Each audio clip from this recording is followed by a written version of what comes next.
오늘을 살아가는 묵상 시간입니다. 오늘 본문 말씀 요한복음 4장 43절부터 44절입니다. 이틀이 지나매 예수께서 거기를 떠나 갈릴리로 가시며 친히 증언하시기를 선지자가 고향에서는 높임을 받지 못한다 하시고 갈릴리에 이르심에 갈릴리인들이 그를 영접하니 이는 자기들도 명절에 갔다가 예수께서 명절 중에 예루살렘에 하신 모든 일을 보았음이더라.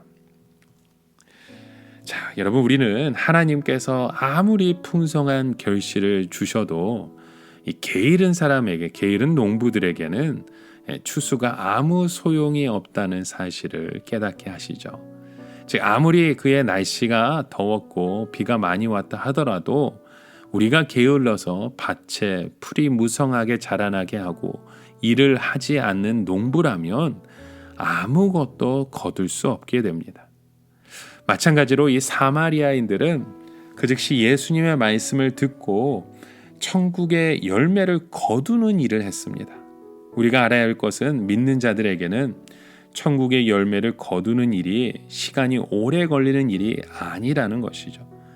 우리가 말씀을 듣고 깨닫는 것은 모두 다 지금 열매를 거두고 있는 것입니다. 그러나 예수님께서 갈릴리로 가셨을 때 갈릴리 사람들은 예수의 말씀에 대해 별로 열정이 없었습니다.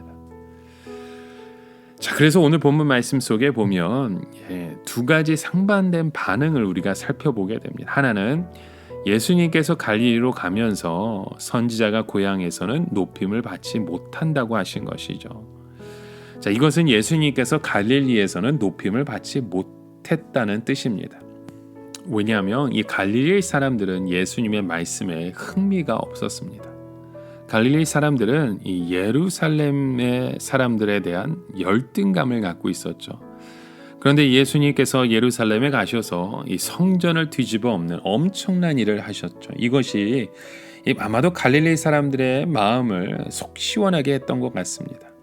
그러나 그들은 여전히 예수님의 말씀에 대해서는 별로 관심이 없었습니다. 늘 그렇고 그런 말씀이고 우리가 다 아는 말씀이라 생각했던 것이죠.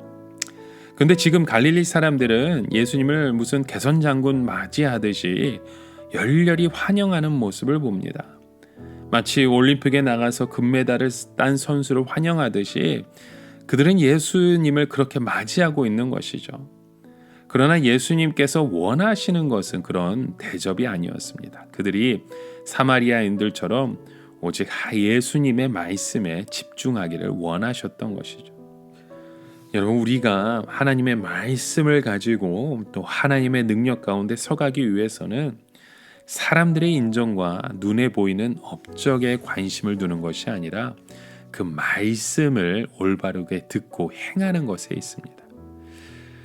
사람들은 늘 자기가 완전히 옳다고 생각하죠. 그렇게 옳다고 생각하는 사람은 다른 사람의 말이나 주장을 잘 받아들이지 않으려고 합니다. 대신에 자기 마음에 드는 것만 받아들이고 칭찬을 하죠.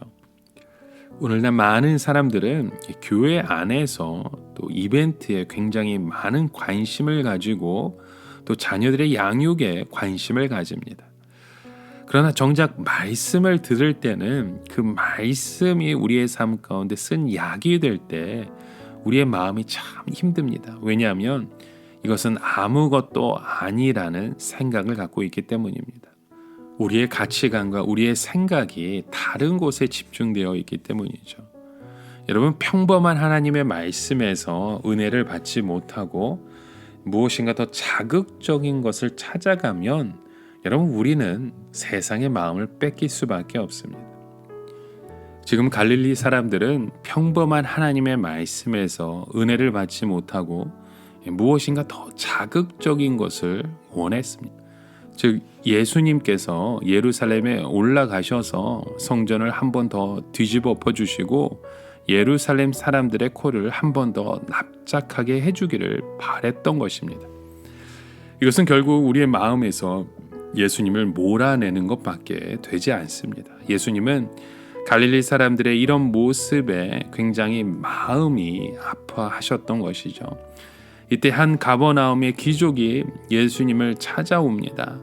그 말씀이 본문 46절에 있습니다. 예수께서 다시 갈릴리의 가나에 이르시니 전에 물로 포도주를 만드신 곳이라 왕의 신하가 있어 그 아들이 가버나움에서 병들었더니.